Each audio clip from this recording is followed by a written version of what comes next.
Bray Speaks Ball back with another video, and I'm going to go out on a limb and say TCU is about to have their best season ever. Now, I know it sounds a little crazy, but last year TCU actually had their best start in program history, starting off the season 14-0, and then injuries kind of just ruined everything. TCU actually hasn't even made the big dance until 2010, but I think this is the year that they take it at least to the Sweet 16. So if you were following women's college basketball last year, then you heard about this. They actually had to host open tryouts because they simply didn't have enough players. They lost a lot of players, key players, due to injuries, and they had to forfeit a couple games. So they said, look, let's host open tryouts. So they posted this flyer on social media and around the school, and it said, look, if you have a physical, you're a full-time student, and you have any high school basketball experience, just come to the gym during this time on these days, and you can try out for the team. So if you know anything about Division I sports, this isn't supposed to happen, but desperate times call for desperate measures. They actually ended up picking up a few players. I don't think any of those players are going to be playing next year, so I'm not going to highlight them. They were kind of just there to fill in some gaps. But yeah, it was a lot going on at this school. I think it's important to note how well the team was doing before these injuries. They started off the first half of the season undefeated. Their three-point percentage was through the roof. Mark Campbell was in his first year coaching the program, and they were doing amazing. And that's why I think this year, with the new additions they've made, this should be the best season that they've had in a long, long time. So let's start off with their most notable addition, Hailey Van Lith. Hailey Van Lith is a guard coming from LSU. She only spent a year there. Before that, she was at Louisville. She has one more year of eligibility left, and she's decided to use it at TCU. HVL has been one of my favorite players since she's been at Louisville, and she's been getting a lot of flack lately, mostly because of her play at LSU, and primarily in that last game that they had against Iowa, where she was matched up against Caitlin Clark, and she got cooked. But I don't think she got cooked because she doesn't know how to play. I think she got cooked because Kim Mulkey set her up for failure. Now, I'm not going to go into it too much because that's an entire different video topic. But what I will say is she was not playing her main position at LSU. And I think because of that, her expectations did not meet the output. So at LSU, she was expected to be the primary ball handler, and that's not her natural position. If you watched her at Louisville, then you know her position is the 2. She likes to get buckets by coming off screens, by receiving passes from the 1, and things like that, but she was not the primary ball handler. So if you look at this play, this is from her season high of 26 points against Tennessee. She's being the primary ball handler. She receives the screen. She notices the defense is going under it, so she just pulls up for the 3 from the logo. And it worked.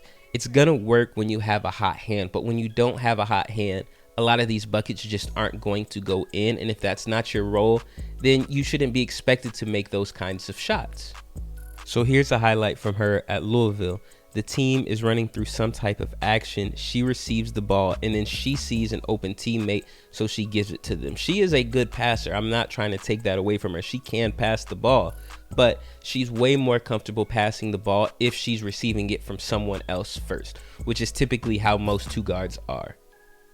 Again, here's another example. Receives the ball through the action, tries to get a bucket, realizes the defense is collapsing, dumps it off to the big for an easy score. Again, this is her bread and butter. First thought, get a bucket. Second thought, realizes a bucket's going to be a little difficult here, but my biggest open, who will be Sedona Prince at TCU, passes it off to her. Boom, 2 points. So the question is, who is going to be the primary ball handler at TCU? I can't answer that yet because there is a couple options, but another transfer that they've brought in from Kentucky is Maddie Scherr. She's an option. Maddie Scherr is a 5'11 guard. She averaged 12.5 points, 4.8 rebounds, and 3.4 assists last season. She's 5'11, so she is bigger than Hailey Van Lith, but that makes her a great defender. She's also not scared to shoot the 3 ball off the dribble, which Coach Campbell loves. I think she's going to be a perfect fit for the offense as well. So my favorite part of her game is her defense. As you can see, there's a transition right here, and she gets the easy block. What I think is interesting about this pickup is that a player like this can play the 1, the 2, or the 3. So I'm assuming Coach Campbell is going to play all of the new pickups and the old roster at different positions and see what they're strongest at. If you look at this right here, she's driving to the hoop, gets the easy pass, so she can distribute, she can play defense, and she can get her own bucket as well. So I wouldn't be surprised if there's some games she's the point guard, some games she's the shooting guard, and some games she's even the small forward. I think she can do it all. Very interesting pickup. But let's not forget about their current star, Sedona Prince. She has been granted one last year of eligibility. Last season, she averaged 19.7 points, 9.7 rebounds, and 1.9 assists before she got injured off 55% field goal percentage, and I expect her to have a great season. I think one of the main assets of their offense is going to be the pick and roll. As you can see, she sets the screen here, cuts for the pass, easy bucket with the left hand. I think they can do this several times a game. She's great at off-ball movement. Look at that cut to the basket, finishes it with her right. She can finish on both sides of the rim. Easy, has that high field goal percentage. Then she can also post up and get buckets on her own. She's very strong, has a good post package, good spin move, easy mid-range jumper. There's just a lot she can do, and I think she, along with these new guards that she has, these great distributors, are going to have a great season. So like I said, I think they're going to experiment with different starting fives throughout the season, but here's the starting five I would use. You have Hailey Van Lith, Madison Scherr, Sedona Prince, Emma Agnes Nopu, and then Aaliyah Robertson. The latter three who have already been at TCU, I think they have chemistry already. Then you can bring in Hailey Van Lith and Madison Scherr. The thing about this lineup, I think it can be quite positionless because all of them can play different positions. As long as you keep Sedona at the 5, I think the other 4 can kind of move around, take turns being the primary distributor, the primary shooter, whatever you need.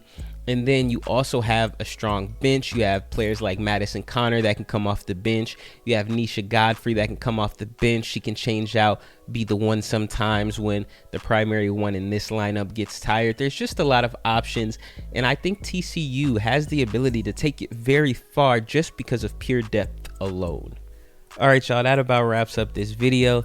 Let me know if y'all think I'm right on the money and TCU is about to have an amazing season, or let me know if you think I'm tripping. Maybe they're not going to win any games and I'm just bugging. Whatever it is, let me know down in the comments. Make sure y'all subscribe. New videos on the way. Brace Speaks Ball. We out of there.